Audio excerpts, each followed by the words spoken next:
Here are my breakfast kasi yun na nga, I decided na mag-breakfast na ako every day. And hindi ako uminom ng coffee or something sweet kasi yun na nga, papataba daw yun. So, ang ininom ko na lang is hot water or yung luya. So, yeah, let's eat. Thank you so much for watching.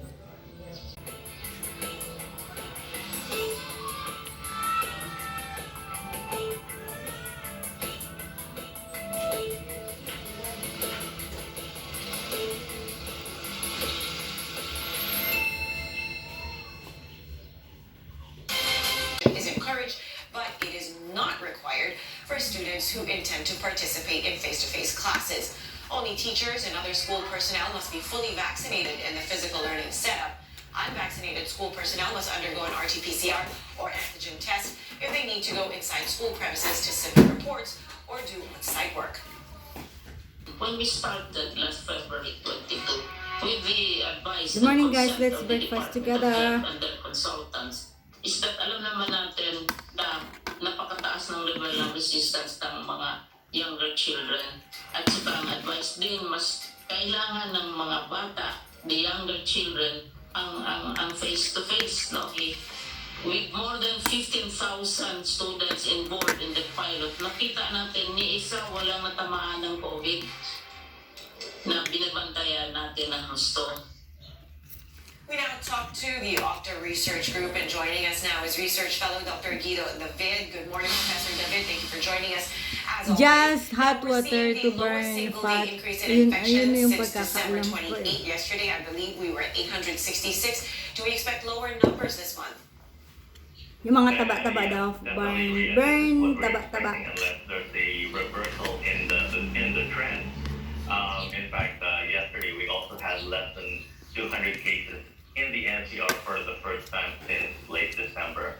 So this is all welcome development. We're seeing lower positivity rates, lower healthcare utilization rates. See, after exercising, kain din ng napakarami. Or, having a significant number of cases. The cases are dropping all over the country, not just in the NCR. Well, that is fantastic news. Now that we're on alert level 1, more and more people are going out in the streets. Of course, the campaign season is in full swing. When and how significant of an impact on daily cases do you think we can expect from this increased movement? Well, there's always an increase, or there's always a risk that the increased mobility could lead to increased number, maybe an increase in the number of infections. But so far, we haven't seen any. People are doing mukbang in front of the camera. Even as we moved to alert level 2 before, in front the campaign period started. So we're hoping that the camera. So do I. Eating breakfast in front of the camera. All right, now if we may, Professor, on a different topic, Opta has been churning out election surveys. Presidential candidate Bongbong Marcos and his running mate, Davao City Mayor Sara Duterte, they topped your recent survey. Do you expect these trends to continue until election day, or is there any kind of shift that you're expecting in voter preference? Well, Ria, our survey results were not that much different from the results of the two major survey firms, SWS and Pulse Asia. It's just that our survey came out a little later than theirs. We had our survey. I just bought the pancit. Ang dami. It's only 25 pesos. The start of the, But I think hindi ko siya kaya ubusin with one sit. So, in terms of the results, we haven't seen a major change in the results. You mean Sitting, comparing I to our think. previous surveys That's and the compared right to the surveys word. of the other two, because of the virus, the campaign period started in earnest a little later than it should have. I mean, most of January was really started blocked out because of the virus. So, I could say that, if there are changes that would be impacted because of the campaign period, we may not have seen this yet. So, we're looking forward to what we'll see in the survey results this coming March. Because if the trends continue and the lead will still be significant this coming March, then for the other candidates who are trailing behind. All right, thank you for that, Opta Research Fellow Dr. Guido David. Now, it's been a year since the country rolled out COVID-19 vaccines. After overcoming supply issues, the government is now facing the challenge of finding the rest of the population who are still unvaccinated or have not availed of a booster shot. Berlyn Opina tells us more.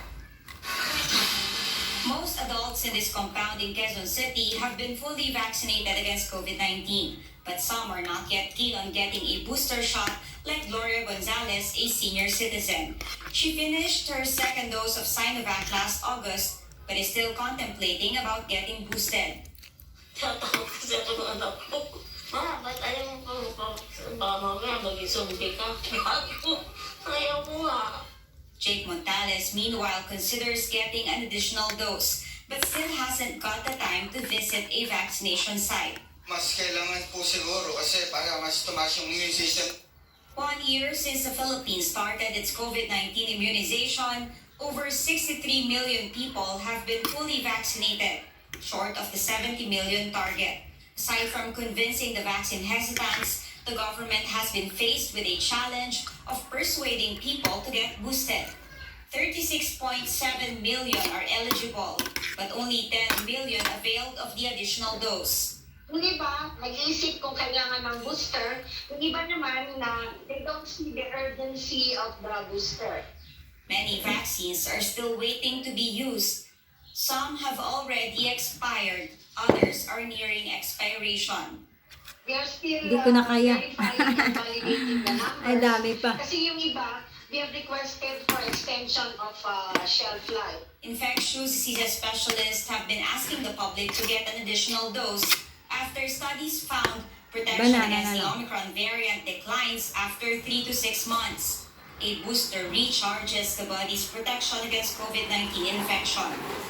Cardiologist Gilbert Haba, oh. Villena says this is especially true for those who have underlying illnesses But like gusto ko yung mataba, hypertension, diabetes, Ayoko and heart ng ganito, disease. Char. Their chance of being intubated or dying after catching the virus is higher. He says since not all of them are able to build immunity from the initial vaccination, a booster dose is necessary. Overall, ang case fatality rate po ng COVID-19 ay 2.3%. Pero ito'y tumataas kapag may high blood ka from 2.3 to 6% pag meron ka ng hypertension. Despite falling short of the target in the National Vaccination Day in February, there will be another massive vaccination drive from March 10 to 12. This time, vaccinators will turn to door-to-door outreach and will even visit workplaces like economic zones and government offices to have more health and economic frontliners covered. Caroline Bonkin, CNN Philippines. In a bid to promote the vaccination drive, the LRT2 management is offering a day-long unlimited ride for free to passengers getting their COVID-19 shots at the Line 2 stations.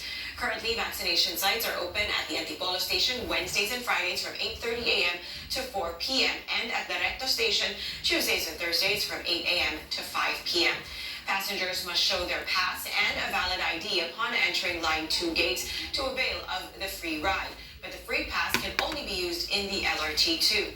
The LRT8 will also open a new vaccination center at the Araneta Center, Cubao Station on Monday.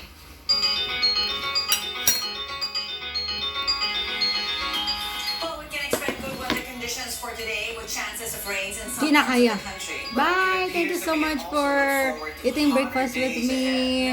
Thank you so much for watching. Hope to see you again on my next vlog. So far, no low pressure area has been detected outside the country. Forecasters also say